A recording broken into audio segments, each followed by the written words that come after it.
Senator Schumer. Here. Senator Gehring. Senator Henkel. Here. Senator Kobenes. Senator Terry. Here. Senator Tesmer. Here. Senator Kitchell. Here. Senator Gabrelsic. Here. Senator Kuczynski. Here. Senator Lutz. Here. Senator Tibbetts. Here. Senator Anderson. And Senator Campbell. Here. I didn't miss anyone, did I? That's only seven. Perfect. Right. Great. So let's go to approval of the agenda. As you can see, we have a few things in our public hearing, and then we're going to go over the Constitution one last time. Vice President Lively. I'd like a motion to amend the agenda as to include under new business our new senator candidate, Connor Brown. Is there a second? Chair Francine. Okay. All in favor, please say aye. Aye. Any opposed? Okay, any other changes to the agenda? Chair Hennig? I would like a motion to amend new business and add changing the date of the elections. Under new business. Sure. I don't know where else it would go. So we'll just put elections under new Yeah. business. Is there a second to that? Chairman Zell? Okay, all in favor, please say aye. Aye. Any opposed? Abstentions? Okay, any other changes to the agenda? Just an editorial change that Dr. Hensrud is not here today, and I'm stepping in for her Okay, to have her on your public hearing. thanks for being here, Provost Anderson. Okay. Any other changes?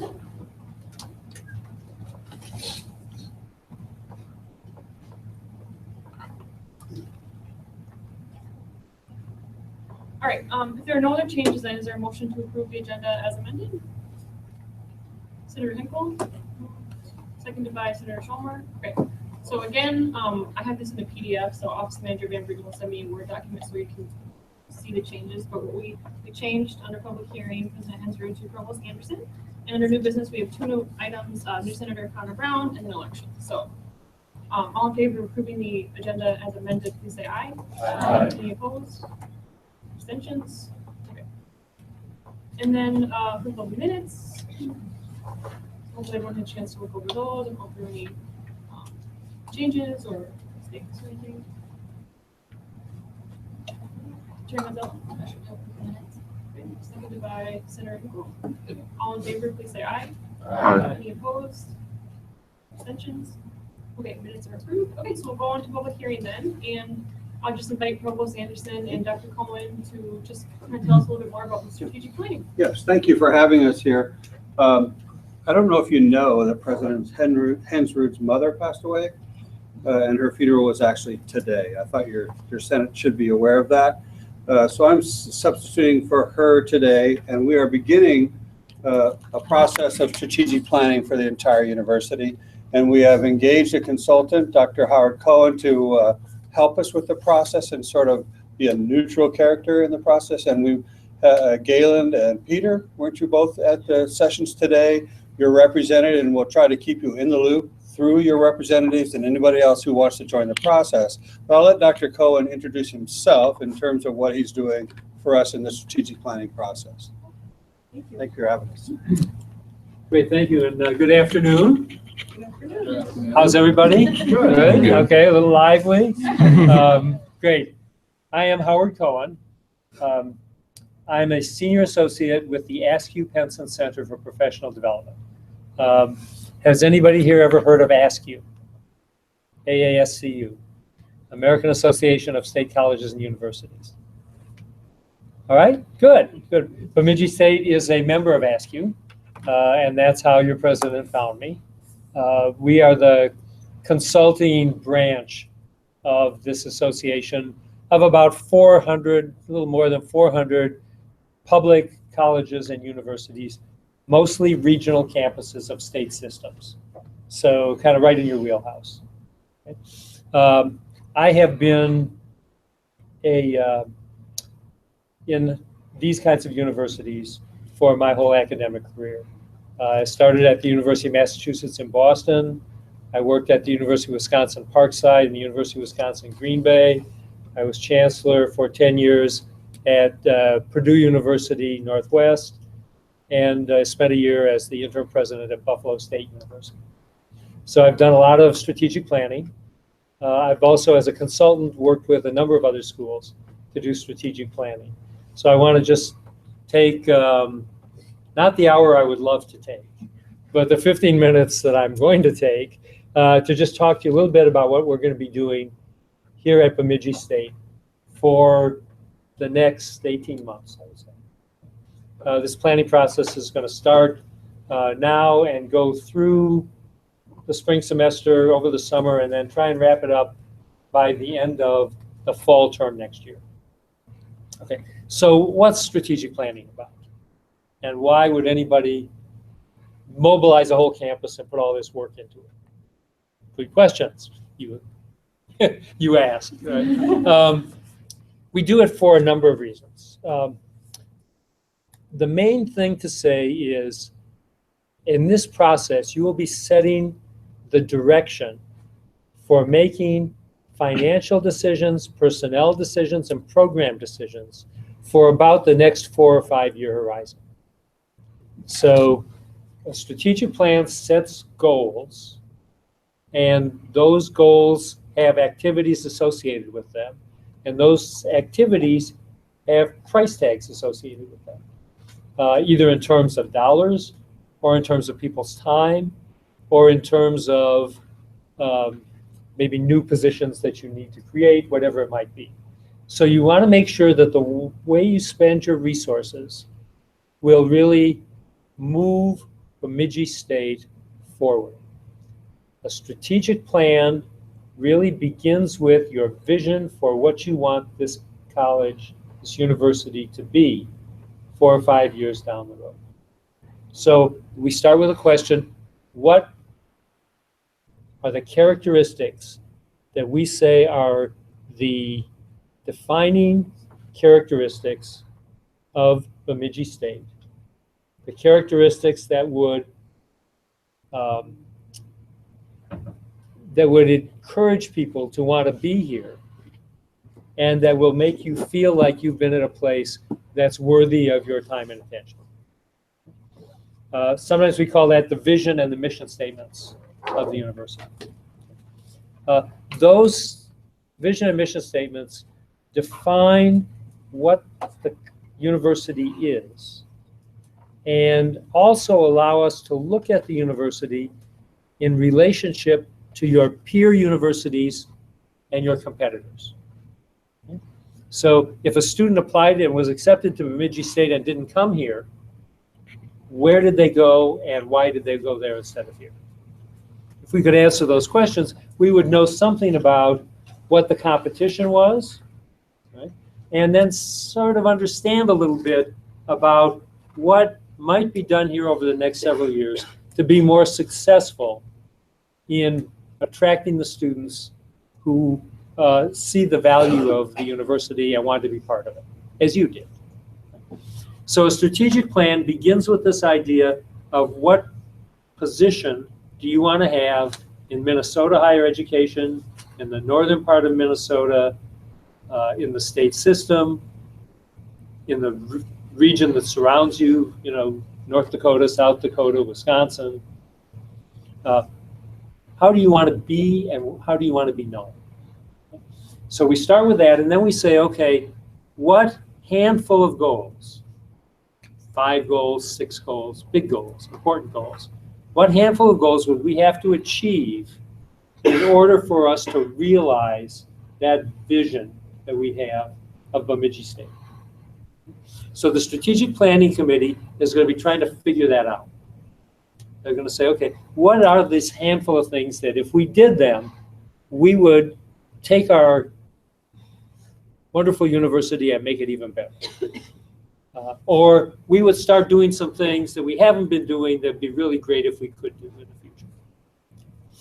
So these are the things that you do in strategic planning. And then you ask yourself, what specific activities will we have to commit ourselves to be involved in over the next 4 or 5 years in order to realize those ambitions. So that's fundamentally what the process is.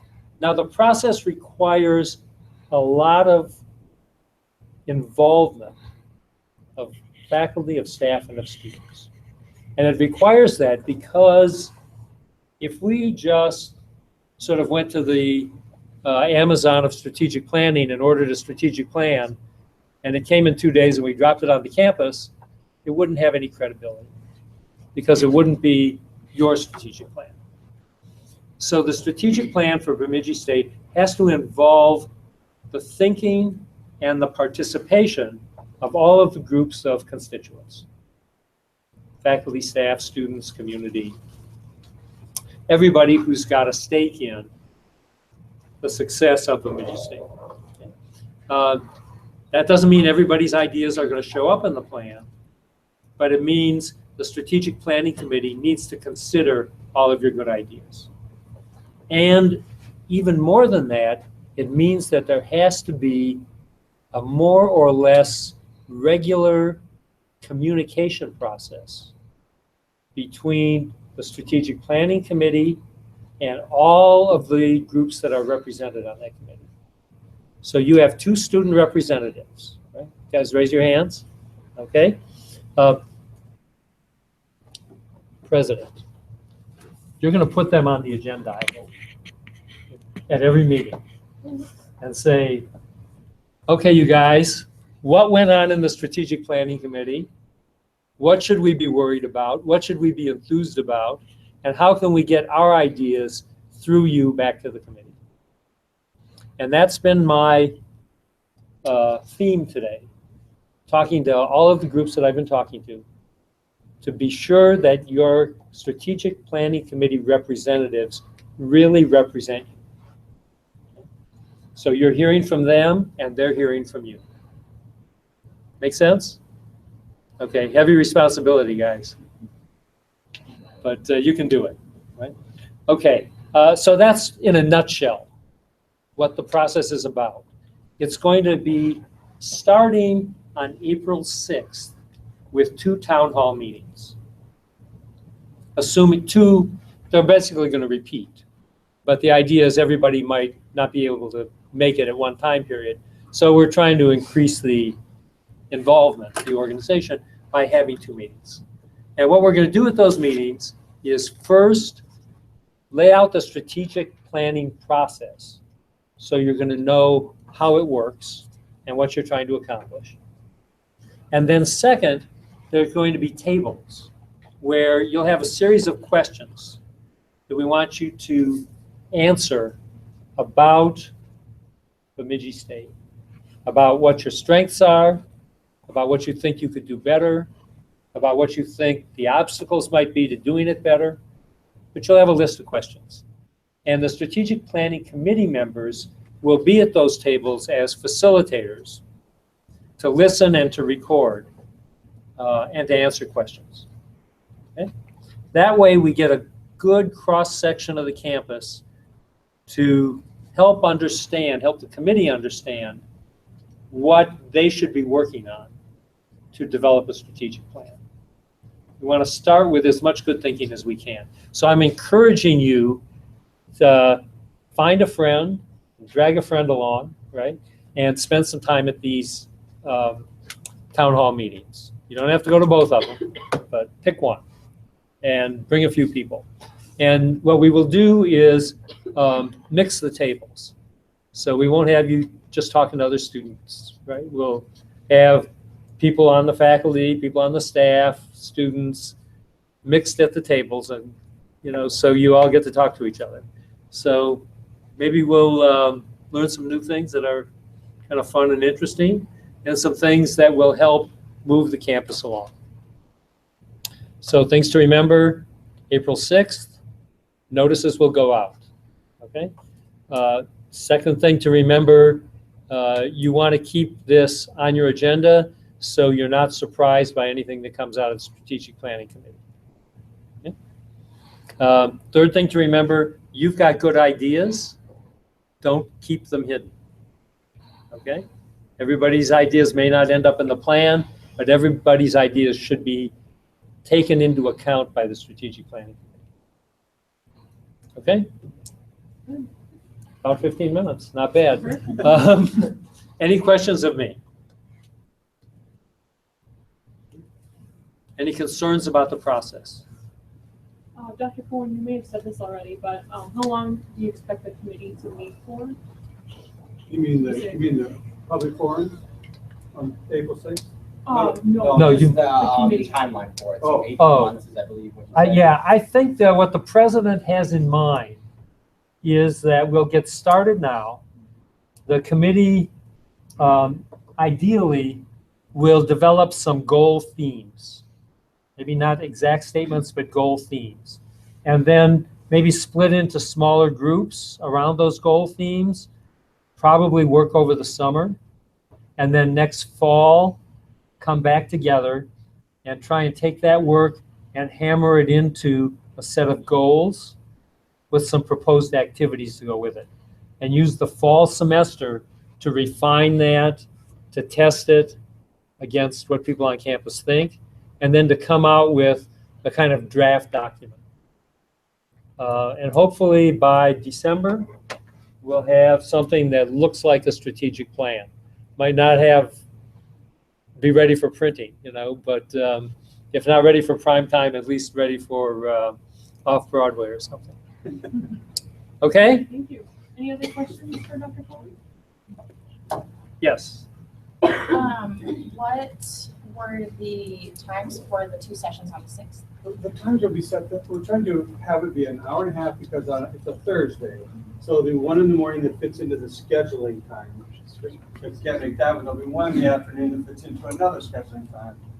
We just decided that this morning, so the times aren't set, the date is set. One in the morning, hour and a half, one in the afternoon, hour and a half, that's one or the other. An email will go out to the campus, and Jackie Carroll from the president's office assures me that she can get it on your email. Okay. Now that's half the battle. The other half of the battle is that you actually read the subject line before you delete your email. Okay? So if you can do that, then you'll know that one is the one to look for, and you'll know which class block the meetings will be in. Great. And I'm sure that Chair Gable and Mr. Walsall will let us know so they don't let us forget once they find out the times. So Great. good. Any last questions then? Okay, well, roll up your sleeves. It's going to be a lot of fun this year. Thank you. Thank you.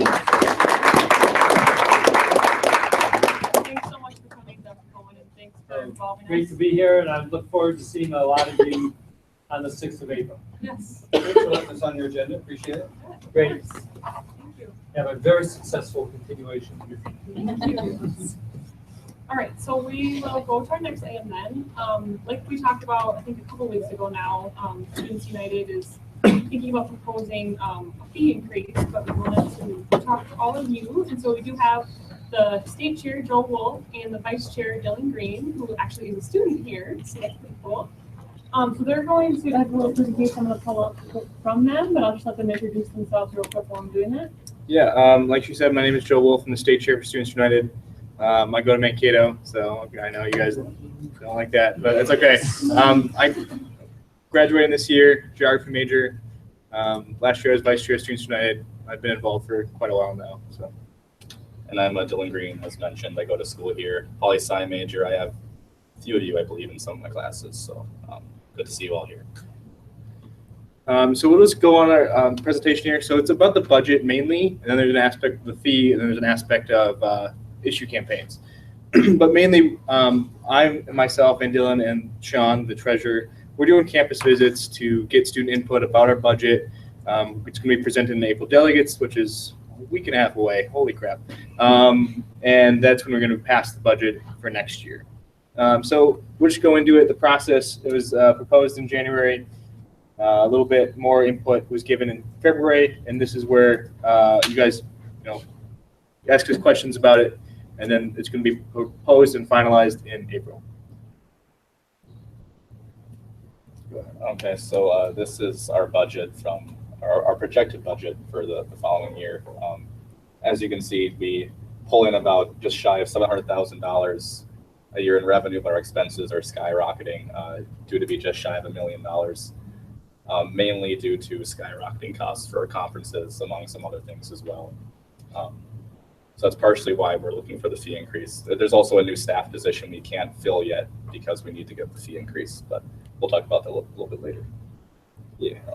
All right, so this is just broken down our expenses. You can see that 49%, almost half, is personnel. If you don't know much about Students United, we have 6 permanent staff members. A few have been there for many years. It's great to have that resource for students, advocating for us at the system, at the state, federal level, communications, coordinating with alumni, you name it, we have it. So you see that 49%, that does include the 7th staff member, that Director of Equity and Inclusion. We haven't hired it yet, but I know that is very important to students, that issue alone. To add that to our staff would be greatly appreciated. And then you see general administrative, student programming, and student organizing. We'll break this up in the next 4 slides, break it down a little bit more. So you just get a full draft of what our budget is. So there you go. Okay, so these are our personnel expenses. You can see salaries is about 3/4 of that, benefits, payroll tax, retirement. And that's the position you mentioned. In December 2015, that year's board voted to add the 7th full-time staff member, currently unfilled, the Director of Equity and Inclusion. All right, for the general administrative expenses, you see that it's broken down into 13 different spots.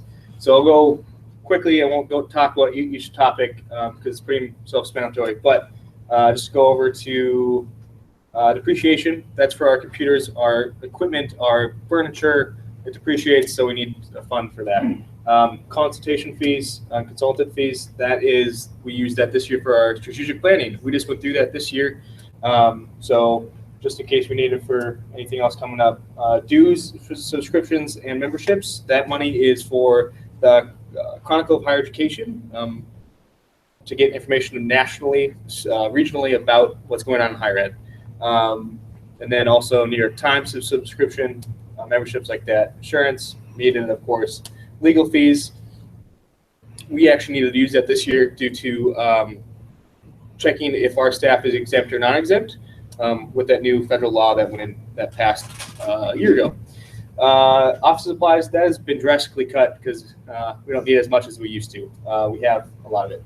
Office rent, that's the same. It's been the same for years. It's not going to change. Officer and staff development, that money is for potential us as officers or even staff to go to attend conferences. One of our directors of alumni outreach, she attended the alumni engagement conference in Kansas City. That definitely helped gain new ideas for her and where to take that aspect of our staff further. Technology, that's computers, that's mainly our data bank. Fee 2, we have all students that subscribed and wanted monthly updates, records of students that have been students, now alumni. It's a big cost of that working through another organization. The fee collected cost required by Minnesota State, that has to be there. No way of changing that. But just a breakdown of our general expenses. All right.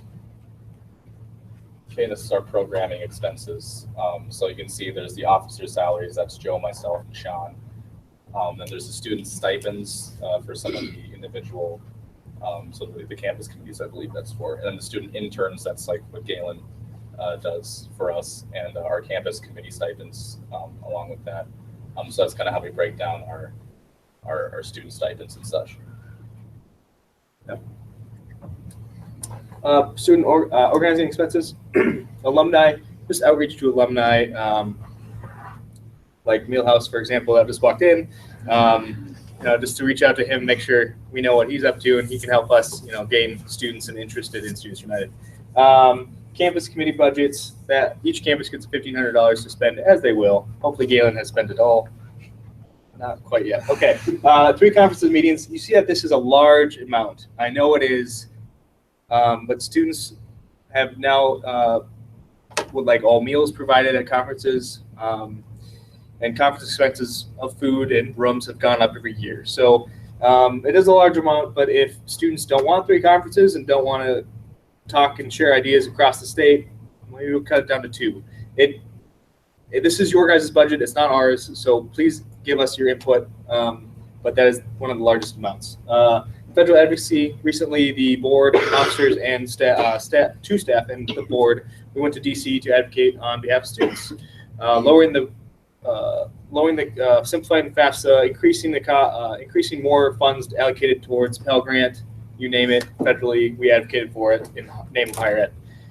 State advocacy, if anybody participated in our state advocacy day, that was in February. We talked to your local reps, local senators, councilmen, like Wheelhouse, stuff like that. Partnerships, that's where we send some students and staff to support for MSCSA, their gala. We send students to the Nellie Stone Johnson dinner, which is tomorrow night. So we sponsor a table to give back to those scholarships and to other organizations similar to ours. Communications, that's Allie's, our director of communications budget. That's mainly promo items. So this year we had coffee mugs, pens, Post-its. It was a new name. It was a new branding. So we had to kind of start from new. So that's not as much as it was in the past. State, interstate travel, that's when officers, staff, board members travel across the state, get gas reimbursement. Definitely helps. I couldn't be here without that. And then the 50th anniversary, that's just a one-time deal. This coming November, if you're still around and would like to attend delegates, it's going to be a big extravaganza celebration, celebrating our 50th. So hopefully you guys attend. That's not going to happen again, clearly. So that $5,000 will be allocated somewhere else next year. All right. Go on again. There we go.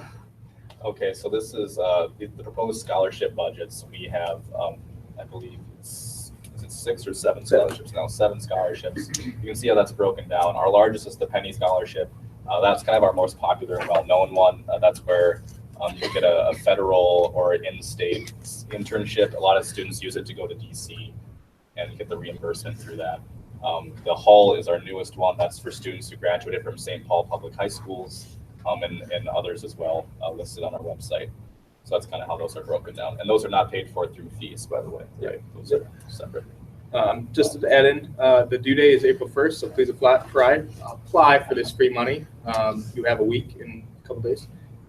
Free money to go to school, so apply, please. Next slide. All right, so budget history. This is where the discrepancy in what our expenses and student fees come in.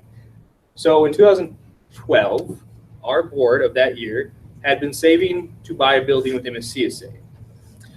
That board decided not to do that. So we had $700,000 in reserves just saved up, and that's how we've been spending our money. And that's, you can see that gap in between the blue and the orange. That's why we didn't need a fee increase in 2012. And this is why we're asking for it now, because our reserve has run out or will be coming to that point soon enough. Almost there. So you see 2014, 15, 16, and next year's, we won't be anywhere close to our expenses. So this next year, we would need that fee increase to provide for that new staff position that's really needed for students, and you students have expressed that. Conferences budget goes up, but this explains why we've overspent every year, and the board has passed that. It's not the staff just overspending willy-nilly. It's the board has passed that it's okay for us to overspend since we had that money in reserves. And these are our financial projections. So our reserve a reserve of June 30th of 2016 was about $750,000. We project it'll be about $476,000 by June 30th of this year. And then by next year, it'll be depleted to about $179,000. So we essentially have enough reserves left to run for one more year without an increase. And we do have a reserve policy that we have enough funds saved up for 6 months. That's a board policy. In case something happens, we don't exist, we can run for 6 months, then it's done. So we do have that amount of money saved up. And then, like we keep saying, the current programs are not sustainable without a fee increase. So, a little bit about the fee. It started in the 1980s with 3 cents, and within that decade, we had three increases. 90s up to 9 cents, 4 increases. In 2000s, we had 2 fee increases, and it was at 33 cents per credit. But since 2006, 11 years, we're spent fiscally conservatively, and then the last 11 years with 43 cents. MSCSA recently asked for one 2 years ago. 2 years ago, they asked for a fee increase. I don't know what the gap was before that, but I'm sure it wasn't 11 years.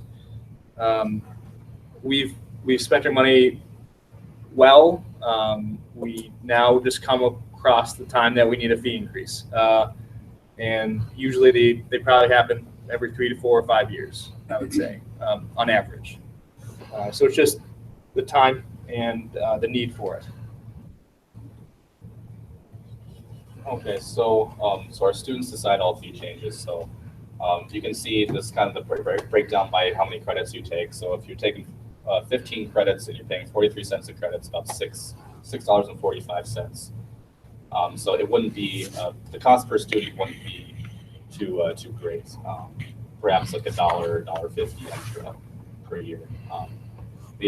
As we mentioned before, the inclusion and equity staff was added in 15. And only the Students United Board, which Kaylee is a member, has the authority to recommend a fee increase to Minnesota State. So it can't go through delegates, it has to go to the board. So you have concerns or questions about it, you have to go to your director. So here's the fun stuff. All right, issue campaigns. Like you all are aware, we had 4 this past year. Hopefully you were aware of it. Get out the vote, GOTV. Hopefully you all were involved in some process, knowing where to vote. If you didn't know, Galen knew where to direct you. Affordability is always the main concern. Retention, the reinitiative, those 2 were this past year's focus.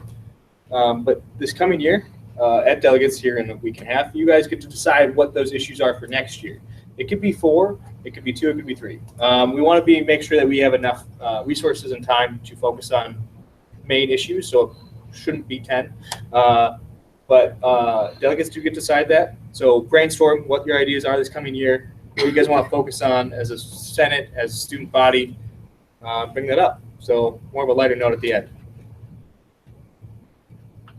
All right, here we go. Great. Tough questions. Thank you so much for coming, and we'll open up to questions now. Start with you, Kaylee. Karen? I understand that you guys do a lot and everything, but my only thing is you guys want to raise this fee, and possibly down in the capital, with everything going on, our fees might increase if what bill is it that might not get passed, or Karen, can you speak up, please? what? Can you speak up? Oh, sorry. So I love everything that Students United does and everything, but with the legislative bill that's going down in the Capitol, correct, that our fee might not be, we might not give what we need. So our fee might have to go up 3%. And on top of that, you guys are asking for another fee increase on top of that. So my question is to you, why should it go up besides what you presented up there? When a lot of people on campus don't even know what Students United is and what it does. Well, I think that's a good point you bring up, but I think that's the reason why our fee should be increased, because the fact that the legislature, the budget omnibus bill projection was released today from the House, and it came in about $100 million lower than they expected or hoped it would be for campuses. That's not just for Bemidji State, but from statewide, or Minnesota statewide, I should say. So I would say that's the reason why the fee increase should come through, because we are the main advocacy arm of the students. We're it. We're the only ones advocating for the state university students, and without us, that mechanism is gone, and it would be. I feel it would be worse for the students in that situation. Just off of that, sorry if I'm speaking on turn. Then why are we not seeing an increase in those types of area like communications and such? You said it actually went down. Oh, I I for thought you said- communications budget? No. Yeah. I thought it was increased this year because of. I think it will actually. Because of the name change, yeah. Because we Maybe I changed it misspoke. last year. Mhm. But that's something we can certainly look at, Mhm. through through our fee increases to find a way to communicate better. Obviously through like our interns on campus, we try to use our campus committees as a way to reach the students where they are, get them involved in that sense. But yeah, we're certainly open to more ways to get involved. And we were also hoping that on every student's bill, instead it says MSUSA, it says Students United. Maybe they would ask why, or what is this organization that I pay into? And students, especially student senators, would be able to answer that question of this is the group of students that advocates for your affordability, textbook affordability, student services at the state capitol, and even at the federal level too. Because without students, universities wouldn't exist. So we would just want to make sure that students' voices are being heard. How much more were you going to raise it by? So the proposals are 5 cents, 10 cents, and 15 cents. That 15 cents per credit would get us pretty much even with our expenses. So we wouldn't need to cut anything. Our programs would be sustainable. But we're mainly just shooting for 10 cents. Even with the last 11 years not having an increase, that's not even a cent a year, maybe a cent a year. So in that sense, it's sustainable. But you want to add? Yeah, and I would just mention too that spread across individual students, if it's a 10-cent increase, it'd be about an extra $1.50 a year, or a semester, I should say. So about an extra $3 a year you'd be paying toward us. So. Okay, I just have like a follow-up. So you mentioned something about cutting, if you just said if you'd have to cut something. Yeah. Quick question, what would be like one of the things that you guys are looking at cutting if that has to happen? Yeah. So if you don't receive a fee increase, it's just the same next year. Odds are we wouldn't hire that equity inclusion director because we really don't have the funds for that. And we'd probably cut a conference because that is the largest budget line item. So we'd go down to 2 conferences, or we wouldn't do a DC trip. We don't like talking about this, but it's a reality and we have to. There's things that students love about our organization, and those conferences are where students come together from across the state, share ideas, pass motions. And if one of those can't happen, we just don't have the budget for it. Or if we can't go to DC and advocate for students at the federal level, we just don't have the budget for it. But these are all great programs that we do for students. Vice President Lively? So kind of piggybacking a little bit off that, obviously I'm going to assume this budget didn't shock you guys as this is something that you just found out that we're going to have a kind of a crisis without the fee increase. So what preventative measures has Students United taken to help kind of so that it's not derailed and nothing was lost, or anything that's been cut recently, or anything that you guys have looked at cutting that maybe isn't in the best interest of the organization or can be better fine-tuned to be more efficient? I think that's going to come from students, really, because this is students' organization, and you can propose how we spend our money, and if you students, as not just Bemidji but others, propose that we shouldn't do X, Y, and Z, then we'll not do X, Y, and Z. Staff has thrown around the idea what I answered her question with we don't get an increase, what should we cut? But there hasn't really been students haven't really brought up a X factor that we shouldn't be doing, or we should be doing this instead of this. Yeah. I should mention we can't just like cut or increase spending without students voting on it. I mean, it just can't happen that way per our constitution and bylaws. So, So that leads into my second question. Yeah. Here. If everything is, of course, it's a student-led organization, but what if there's something that is passed that is completely unreasonable, it would completely drown the organization? Who's to step in and to say, no, that's not something that we could survive as an organization doing? And does that happen? And has it happened? I don't believe that's happened. Yeah, I don't think it's ever happened. And I mean, if that idea was passed, it had to go through delegates and had to go through the board. I mean, if you need a majority to pass anything, hopefully there isn't that bad idea or that thing that Sync's organization. I really hope not. I guess I don't know from experience because we don't really have experienced that. There's no necessarily Fortunately. chief financial officer or someone that's. Right, there's no way to like veto decisions by the students. If it passes the assembly and the board, that's it. Only the state chair had the veto power, but I guess not. Senator Gary? You guys had mentioned that you had this extra reserve. Yeah. And so you've been overspending Yeah. per, you got that approved. What types of things, or I guess things isn't the best word to use, but what type of investments have you been putting that money towards? Yeah, absolutely. So let's go back to the reserve. It was in 2012, they were going to buy a building and they decided not to. So in that time period before, 34 years, they were saving that money. We've always spent since then to expand interns, the internship role, campus intern, that was relatively recent. And have that campus committee be paid. That was in the last year. That's new. The programming of issue campaigns. This year, not next year. This year is our second year of issue campaigns.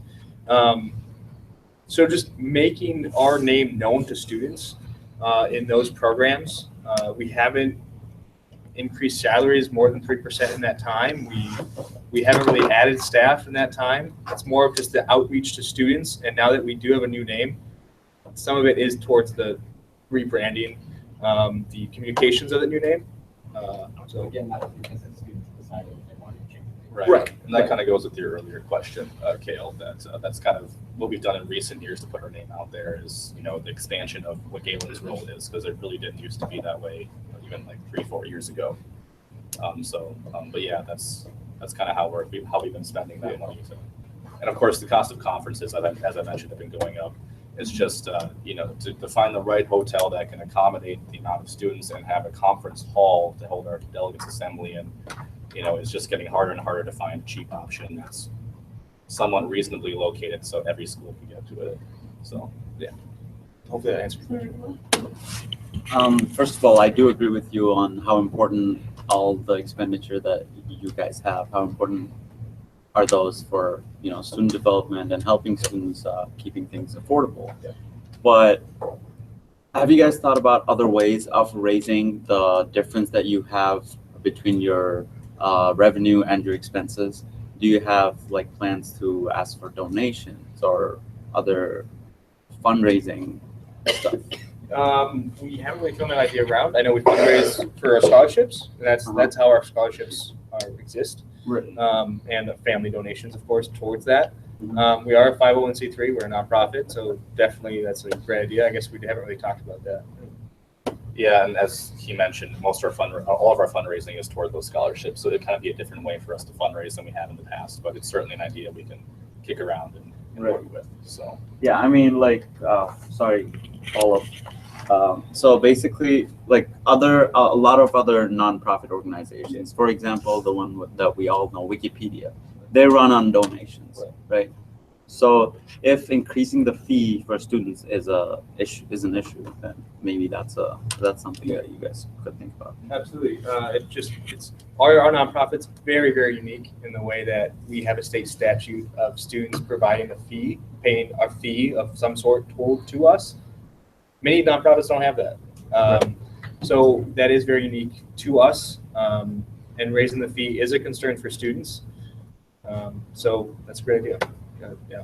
So I think we'll kind of wrap it up. Maybe we'll take one or two more questions. Jeremy? Okay, and then I also saw that you guys, I understand this happens every once in a great while, but that's $5,000 that you guys set aside for this 50th anniversary. Yeah.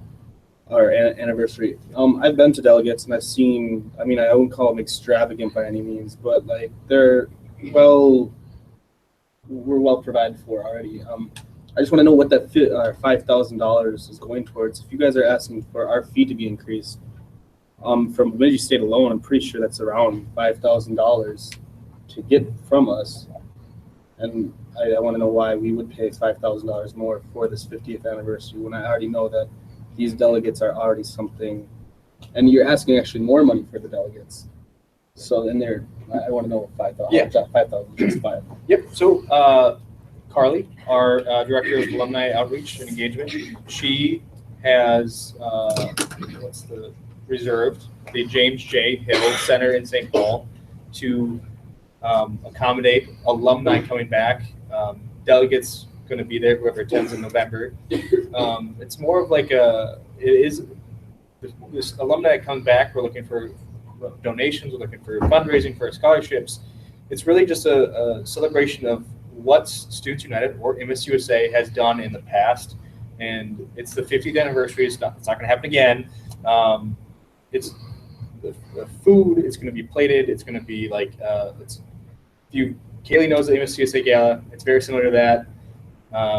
It's not like a buffet like at Delegates. It's a plated meal. It's a program. It's inviting alumni back to celebrate the success that we've had in the last 50 years.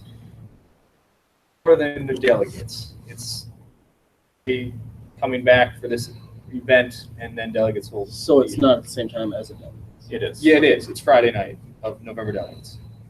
But like that Friday night is going to be, alumni. It's going to be like So it's a whole separate event. It is a whole separate event. Okay. Yeah, but just happens to be that we want current students to be there because you guys are Students United next year. Okay. Okay, well, one more question from Vice President Ivey. So we're kind of having some budget talks here of our own, but it looks like for our university across also the other universities, it doesn't sound as though the state system is going to get the allocation from the state legislature that it needs or deserves.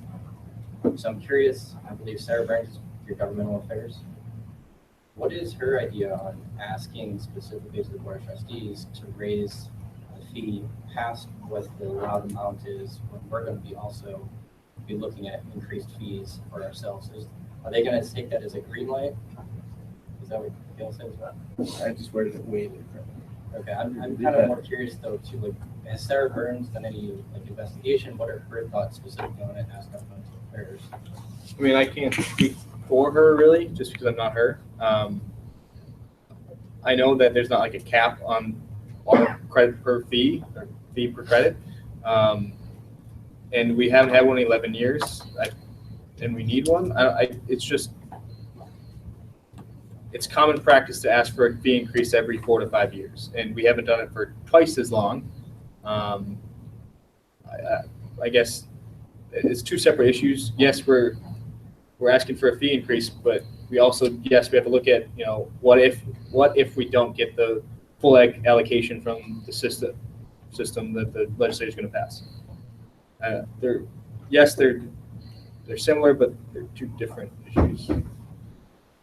Yeah, I'm not really sure to answer your question because I'm not Sarah.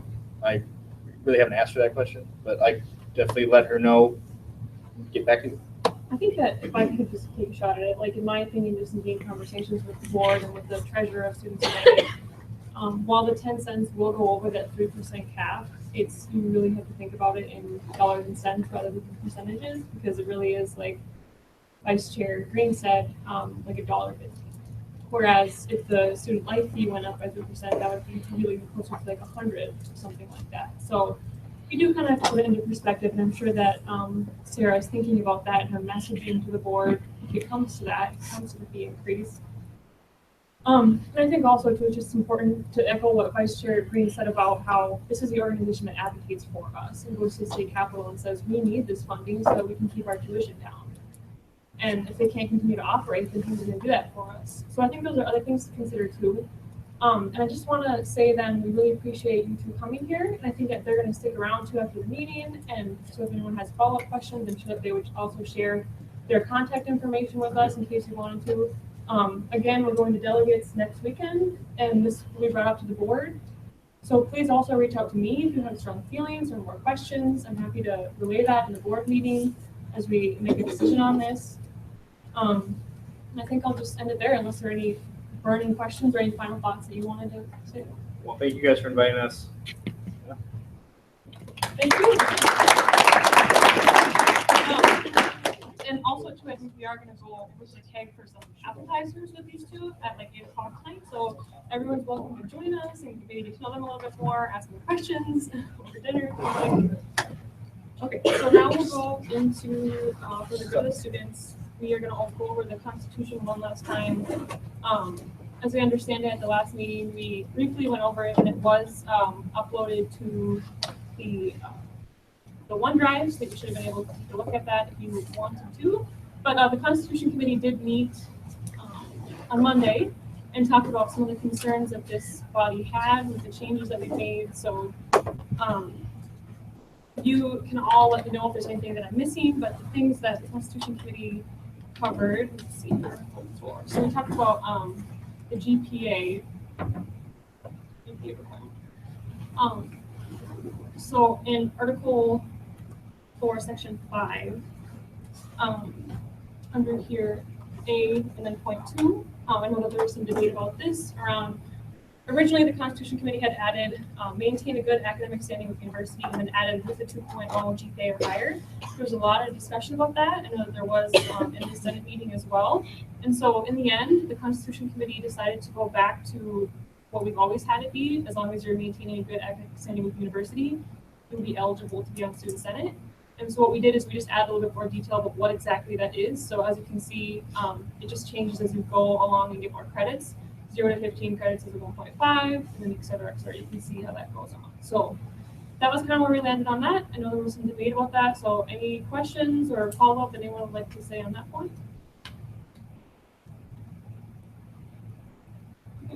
See none. And if the Constitution Committee at any point has anything to add as well, please let me know.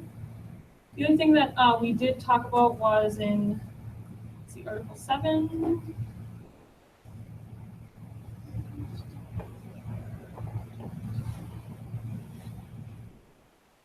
Okay, so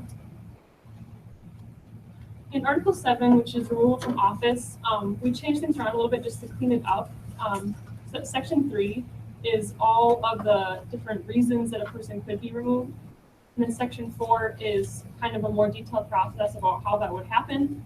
And it was brought to our attention that we really should be making sure that we have a due process system in case someone is removed, so that they feel like they have the right to defend themselves. And so we did add item C, which is that any removal decisions may be appealed to a committee.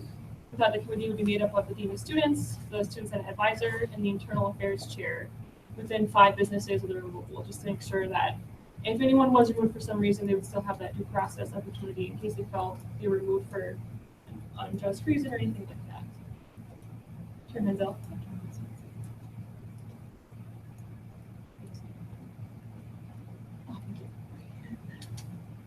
Got it, spell check. Okay. Any thoughts on that, or is there anything else? Those are the 2 that I have written down as major changes that happened since you saw this Constitution last. So anything else, Chair Hennig? Just for point, it says business days. Could it be academic days? I don't have a problem with that. Is there Yeah, any, it just I think that makes sense. Is there makes any, more sense than businesses. I mean, we're an academic school, not a business. Okay, that makes sense. Is there any objection to that?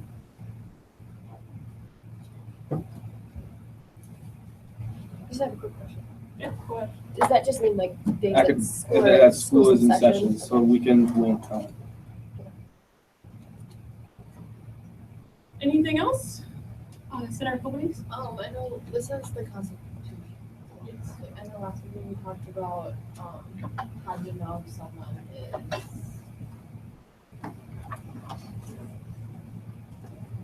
on probation.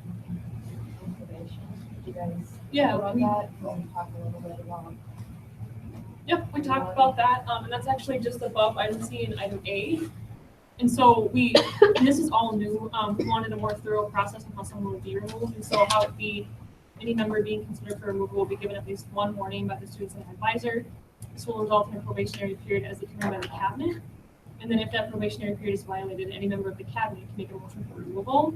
So what we thought is that, well, we don't really want the probation to be necessarily public, because that might be, some people might really feel uncomfortable if everyone knows they're on probation. So we thought if we could keep it within the cabinet sets the probationary period, so they'll know who's on probation and for how long and what are the terms of that.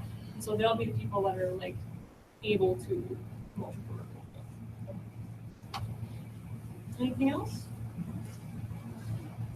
So how this is going to work is that once we have our elections, this will actually go on the ballot. And so that's how you'll vote on this. And so it's all gonna be lumped into one too. Like, do you want to vote for the Constitution, yes or no? We're not gonna go article by article, because that would just be super messy. Probably no one would do it. So we're hoping that people will read it. We do have public hearings that the Campus Affairs Committee has scheduled so that students can come and learn about the changes and how it will affect them and that sort of thing. So any last thoughts? Because I do want to make sure that people are comfortable with this and willing to vote and approve for this during the election week. So, and it is on the OneDrive again too, if anyone wants to look and let us know if they have any feedback. All right, so we'll do the bylaws next couple weeks here. We can do that anytime, so we won't do that today, but we'll do that soon. All right, we'll move on then, back to our agenda. Let's see, I believe next we have our new senator. So, Connor, do you just want to come ahead and introduce yourself to us? And then we'll just have a few questions for you.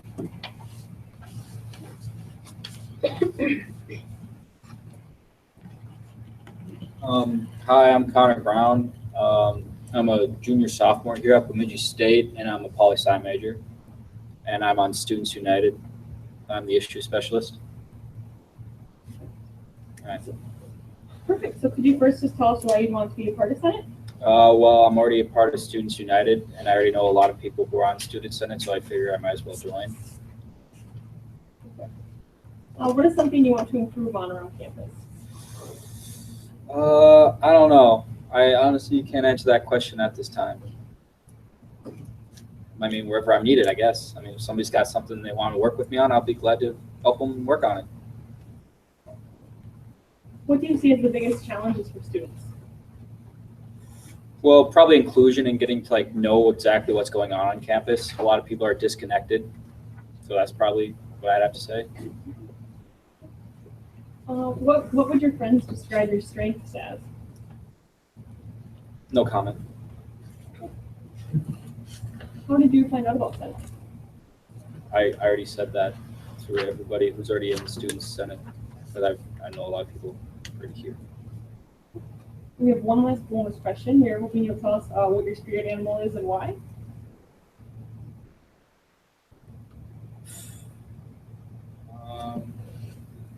I don't know on that one. I'm sorry. You'll have to get back to us. Yeah, I'll have to get back to you. Any follow-up questions for Connor? Senator Coburn? I know you said you know a lot of people on Student Senate, and that's kind of why you wanted to join. But I'm just curious, is there like something personal that you would like want to do with Senate? Like, I'm just confused if you want to be on Senate or if you just want to be on Senate because your friends are on Senate. Yes. Oh no, that's a good question.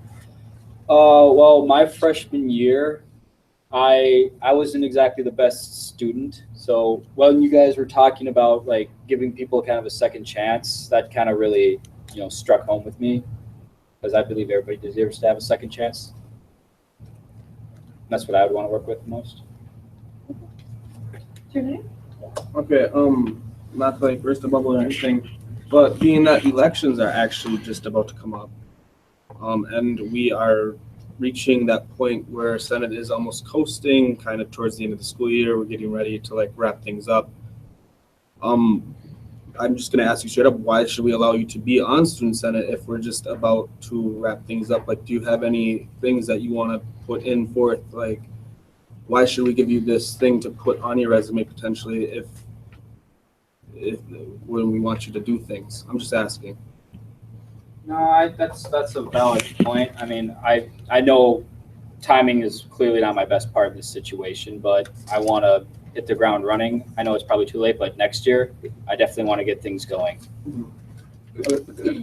Yep, and this is our process. I think it's important to keep that in mind, that this is our process and we want to give this opportunity to people. So, Senator Terry? I'm sorry, I just came late, so I just wanted to know something that you're passionate about or something that you would like to get done for students. I know I just came late, so I don't know if you said or not. But. Let's see. Like I said, I wasn't the best student my freshman year, so I want to like work with like giving people a second chance and knowing like everybody's going to mess up eventually, so they should have like a safety net as well. Perfect, well, we'll have you sequestered then while we vote, and our advisor, our dean is gonna.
Okay,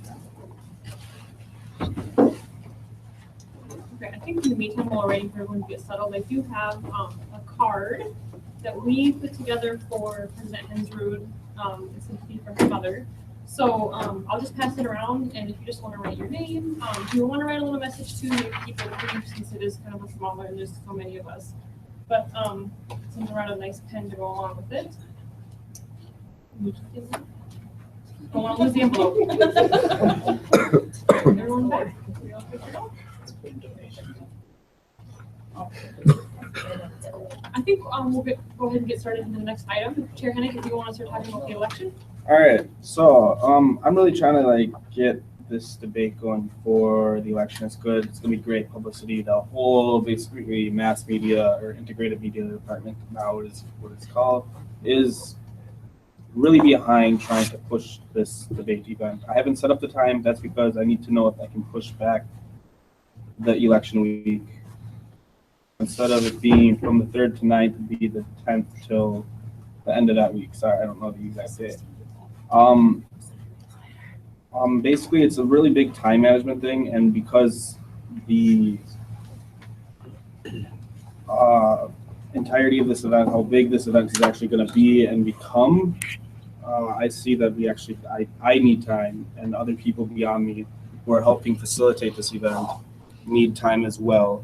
Not only them, but like the campaign, the people that are campaigning for this need a little bit of time. Possibly we can open up how long the application deadline is. We can take that back a little bit.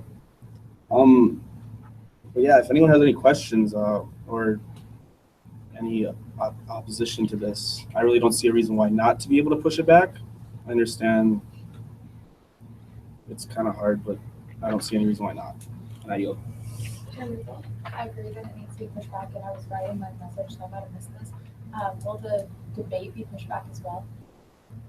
That's why I don't know what, like. Okay, well, I also need to know who, like, today is the day that I basically will find out who's running for what, and that there's a lot of problems here. Okay.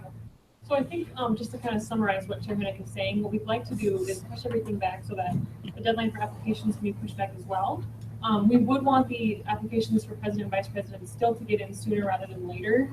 Friday. Maybe by the end of this week or early next week, so that we could get the debate going. No, Friday. Friday, yep, so by the end of this week, Friday. But for the other applications, like senator applications, we haven't really been able to advertise at all to new students. So that's why we have more time to table too. We do have a table and sign-up sheet, but we just want to make sure everyone's on board with pushing things back. And I can put it in the newsletter as well, like instead of like, if I release the newsletter, I can't put in like, hey, apply for student senate within the newsletter. I pushed this back a week. Yes, this newsletter should have been out. That's my bad. But we push it back a week. I can put in this newsletter that's about to be released, say, hey, join student senate, come to the office, grab an application, yada, yada, yada. This is when the debate's happening. This is when this is happening. Everyone working around this event and how big this event's going to be, we need the time.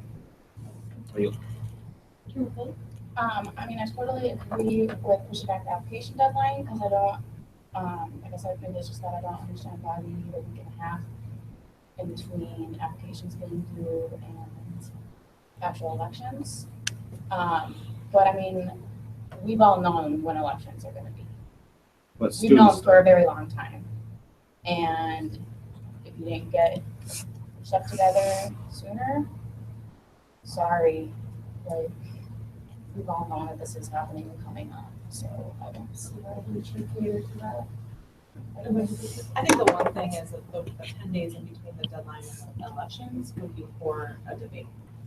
So to get a moderator and a debate time advertised so people can go, that's where the 10 days I think would be important to have between the deadline and the presidential, vice presidential debate. So that would be my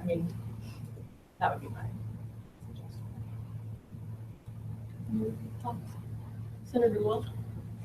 Do you know a date, That's the other thing. date? As soon as I know who is exactly running for these executive positions is when I can figure out the date, because I have to work around their schedule. I have to figure out when they are free and make sure they're all available at the same time. This is why I need time as well. Well, to follow up, if, I mean, you have a moderator and all the media and whoever's covering it, right? So their schedule also matters. And you can't really work around the candidate's schedule. I mean, you should ask them, but like, if it's important to them, they should attend no matter like whenever you said it. We have those running for executive positions declare themselves, even if they don't have their applications in, so we can kind of start working on this and get it going and set up the date at least. I mean, I understand paper applications take a while and you got to write your things very well out, but you should at least know if you're running or not by now. So I think that would really help expedite this process and let Kale get it set up so we can move about this in a timely manner. And under Kale's like new proposal, we're thinking that would be by Friday, but if you're suggesting today that people should declare themselves, it's different.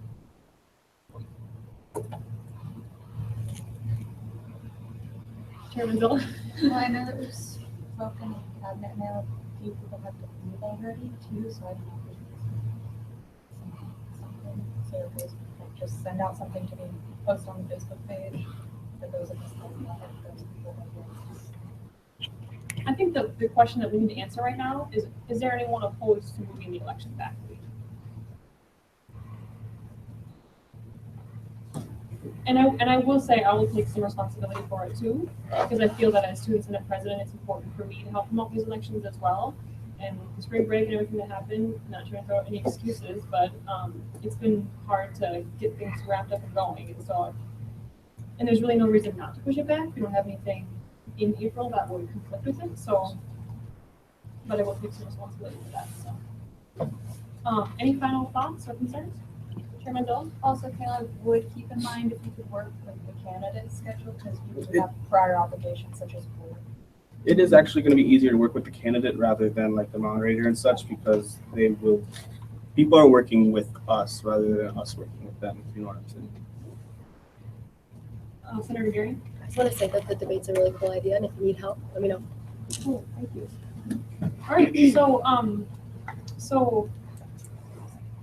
right, just generally what we're thinking then is that applications for president and vice president will be due on Friday.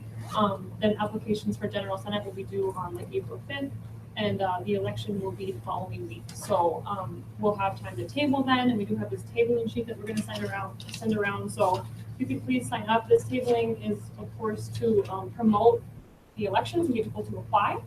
And then we'll get this all typed up and posted on the Facebook page too for those that are not here, just to make it clear. Okay. I feel like we still have to vote on this. I know we just all kind of came to the agreeing consensus, but I still just feel we should vote. If you'd like to make a motion. A motion to voice vote on this motion. Okay. Seconded by Chair Kenzie. Okay, and I'm assuming the motion is just simply push the election If back. you want me to restate it, push the election weeks 1 week back, so 10th to whenever. The week before that Wednesday is when senator applications will be due. And then this Friday is when the paper copy, I would like to know before Friday, but Friday is when the paper copy is due for the executive positions. Any questions on the motion? We're voting on it? Okay, all in favor then of pushing things back, please signify by saying aye. Aye. Any opposed? Aye. Abstentions? Okay, let's take that as passed. Moving right along then into reports. We'll start with cabinet reports.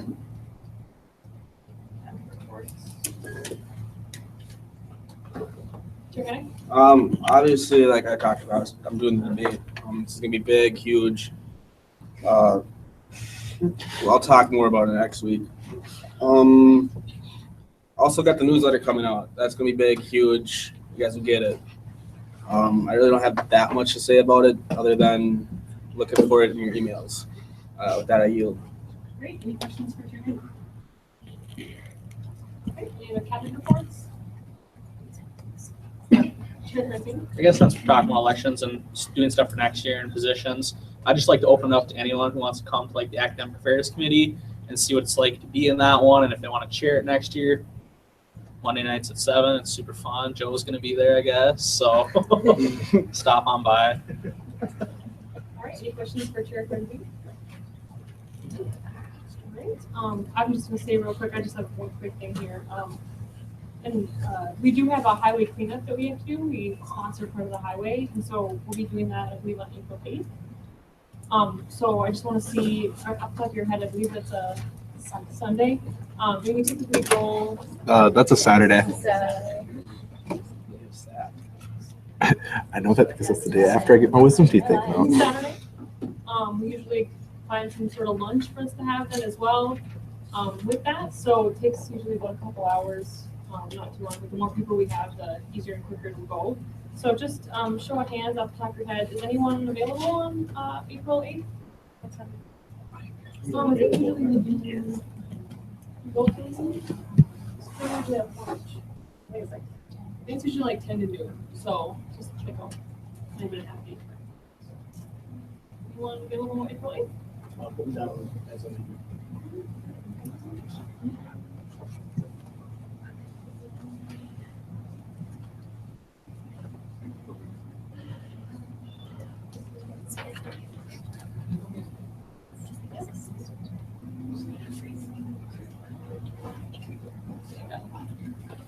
All right, so I have Peter, Mercy, and Corey's Navies, which will stay in touch with them. I have Emily, Caitlin, Josh, Kelsey, and William. Anybody else? Yeah. I'll put him down. Joe, you want to come back to What? help with how we clean up? April 8th? We'll see. Let's see. I'm wondering if potentially get stronger participation on the 9th, if that's a thing, or Show of hands for the 9th. That's a Sunday. That would work better for you. Raise them high, just to see if you're more. It's about the same number.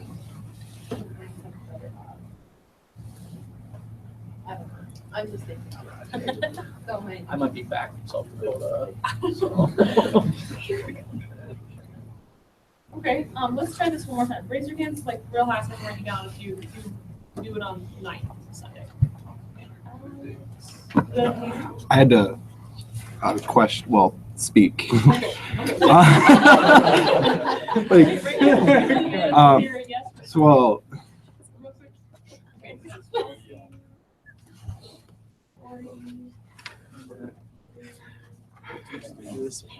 may I speak?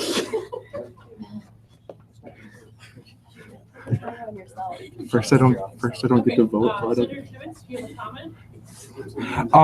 So like I know for me that weekend I already have to get my wisdom teeth out on the 5th or the 7th, and then on the 9th is that's the first meeting we have for being RAs and stuff next year. So that's why. Is there a chance we could push it back a weekend or something? I think at this Well, point or we should forward. probably just go with it, because I think that either way we'll have, people are gonna have conflicts in what we do. So we do have a good number. We have about 8 people for each day. 9 because me too. So that's good. Like that's usually enough. Chairman Cohen? just a point of interest that the following weekend would be Easter weekend. Well, I mean, before or after. Just I meant like another time. So I think what we'll do is, as we get a little bit closer to April, I'll ask one more time, and then we'll decide if it's gonna be the 8th or the 9th, but we'll be that weekend. So I wrote down names and good to go. Other than that, any other cabinet reports? I see none. University committee reports? Senator Gable? Yeah. Chair Gable? Yeah, so I went to the strategic planning committee meeting today. It was very informative. It was basically that 15 minutes which I was given. It's like extended out to like an hour and a half. So I got a lot of good information on what exactly it is we need to do. So then I have the questions that you want to ask. Great, thank you, and thanks for sharing on that for us. Any questions for Chair Gable? Do you have a question, Chair Gable? No. Any questions for Chair Gable? Seeing none. University reports, Chair Gable? So I think it was yesterday or Monday, I'm sorry. I met with the diversity and inclusion committee It's a university committee that handles those sorts. But on the 29th of this month, I will get back to you with more about it, but there is a woman coming from Winona, and she is wanting input about aspects of diversity and such, and how it is on campus. On top of that, there is a gender and diversity conference going on here on campus. I don't know if any of you guys are actually aware of it happening, but there is. Tomorrow there is an honor lecture in the AIRC at 6:30, and it would be awesome if you guys could make it. And I yield. Senator Stockton? Do you know what the honors lectures are? I don't remember, I'm sorry. There was a lot of things going on. Senator Rule? I was in that meeting with Kale, and some of the other things we talked about is integrating awareness programs about diversity and inclusion into orientation, so that the orientation booklet that students get, they receive some form of booklet or a flyer or a piece of, information basically about how and why they should respect their peers. So that's something we're working on. That's great. Any other questions or comments for Chairman? Chairman Doe? Was the lecture the one that was on like gender culture? Was that something or no? Because I saw like flyers for gender culture. Yeah. Okay. That actually looked pretty interesting. Like there was like multiple people speaking on it, and I know one of them was like multiple. It's like a panel. I guess, like viewpoints, kind of. Like I know a doctor's coming in. It sounds very, very interesting. Senator Gary? Can I get off topic for a second and ask about tabling? For Tuesday, it says 6 and 7 p.m. Is that in Lakesview? Oh, yeah, so for the tabling for Tuesday and Thursday, we're going to be doing it Wally's actually. Okay, that's the same one's gonna be there. Yeah, no, it's gonna be there, yeah. Okay, thank you. Good point. Any other questions for Chair Hennick? Any other university committee reports? See none. Any other reports? Advisory people. We're just gonna do a quick update on SACA because we've come up a couple times in that before the report. So they actually are almost done with all of their hearings. So they'll be starting the process of budgeting out and then bringing information to them. So they're on track, back ahead of the game. So Any questions for advisory people? Other reports? Senator Lewis?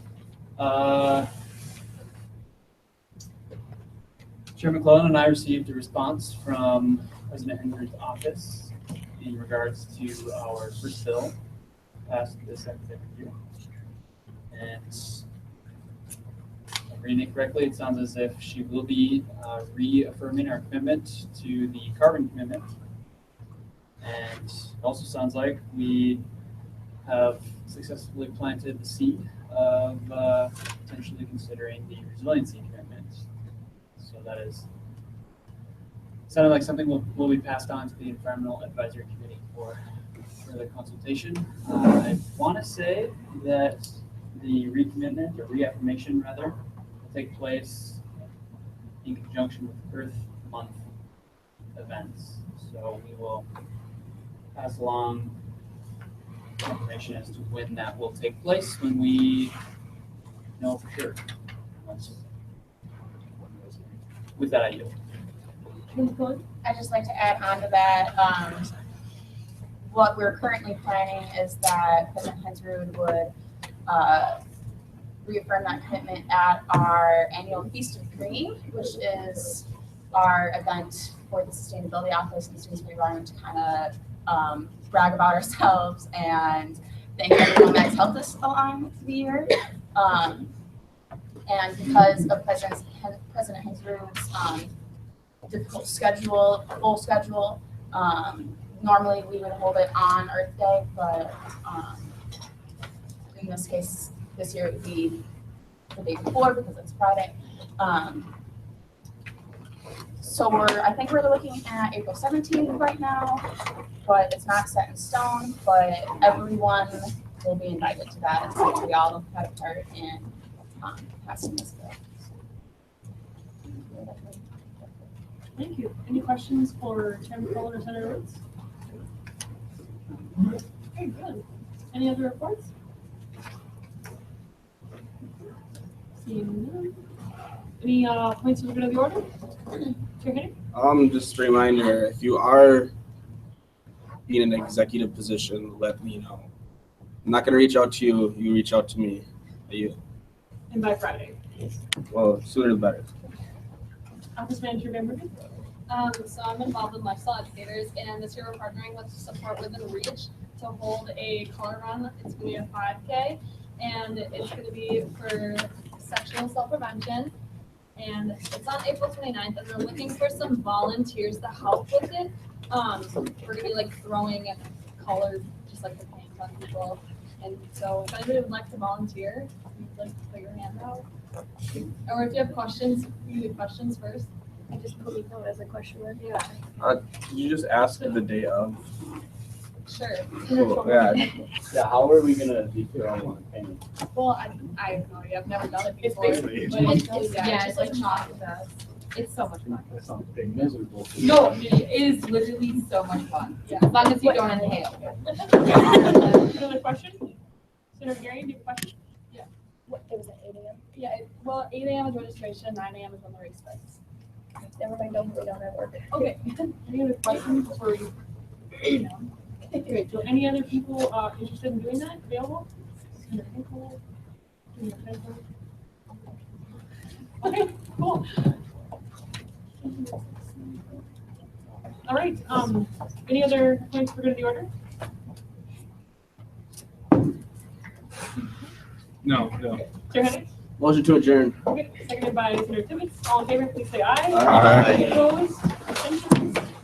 Please make sure you sign this card before you leave.